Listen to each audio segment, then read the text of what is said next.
Buenas tardes, amigas y amigos de Chabelas, y buenas tardes. En primer lugar, quisiera agradecerles por el seguimiento que nos hacen, pedirles que se suscriban al canal, que compartan los programas y que pongan like. También quisiera agradecer a nuestro auspiciador, Textiles San Camilo, por el apoyo permanente que nos da. Hoy día voy a compartir con ustedes algunos puntos sobre la batalla de Ayacucho que acabamos de conmemorar el 9 de diciembre y que, como todos decimos, es la batalla que selló la independencia no solo del Perú, sino de América del Sur, de la parte de América del Sur que estaba bajo el virreinato, las audiencias, bajo el dominio de la monarquía española, hasta aquel tiempo. En 1821, San Martín había proclamado la independencia del Perú. ¿Y por qué fue necesaria esa batalla de Ayacucho y también la de Junín 3 años después? Porque en realidad, cuando San Martín declaró al Perú independiente o proclamó al Perú independiente, el virrey de España, los principales dirigentes del virreinato y el ejército realista se quedaron en el territorio peruano y controlaban bastante parte de la sierra, ¿no? Y el sur de lo que después sería el territorio de la República del Perú. Por eso fue necesaria esta batalla, para acabar militarmente con ese control. La segunda cosa que yo quisiera resaltar es que no se trata de que había un ejército de peruanos y un ejército de españoles.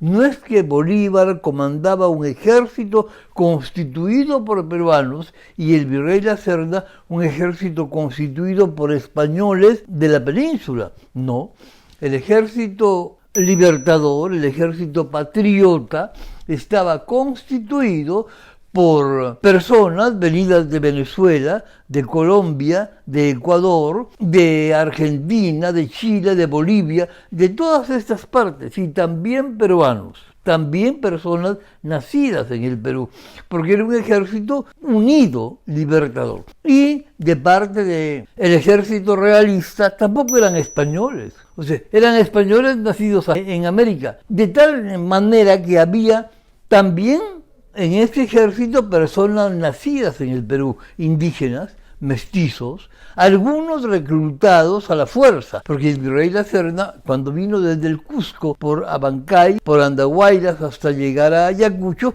fue reclutando a veces a la fuerza a personas para su ejército. Ese es un punto que a mí me parece que es bien importante de que nosotros lo conozcamos. Eran dos ejércitos que se enfrentaban, pero no eran peruanos contra españoles, ni españoles contra peruanos, eran los representantes de las fuerzas patrióticas de América del Sur contra representantes del rey de España, pero en el cual había también defensores de la monarquía española nacidos acá en Perú. La otra cosa que me ha llamado bastante la atención cuando he escuchado a ponencias de historiadores o he leído algunos artículos y libros es la presencia de mujeres, que las llamaban rabonas, que iban siguiendo al ejército y que a veces se adelantaban para buscar los lugares donde el ejército podía acampar y que les preparaban los alimentos a este ejército y que no son hasta ahora muy conocidas.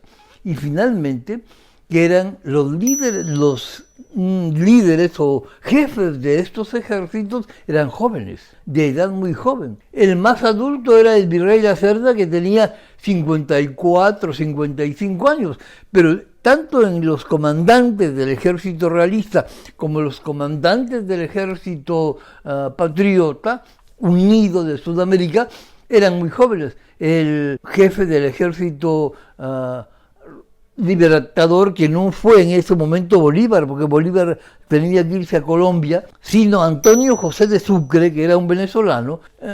Este jefe tenía 29 años y era el comandante del ejército. Esa es una cosa que también me ha llamado la atención y que yo quería compartirla con ustedes. Y finalmente, decir que había en ambos lugares personas de la misma familia, hermanos o amigos o parientes o padre con hijo. Tan es así que antes de la batalla tomaron media hora para decir que los que tengan parientes en el otro ejército tengan 15 minutos, 20 minutos para conversar, abrazarse y darse el abrazo de despedida, por si acaso uno de ellos muriera en la batalla, como así sucedió, ¿no?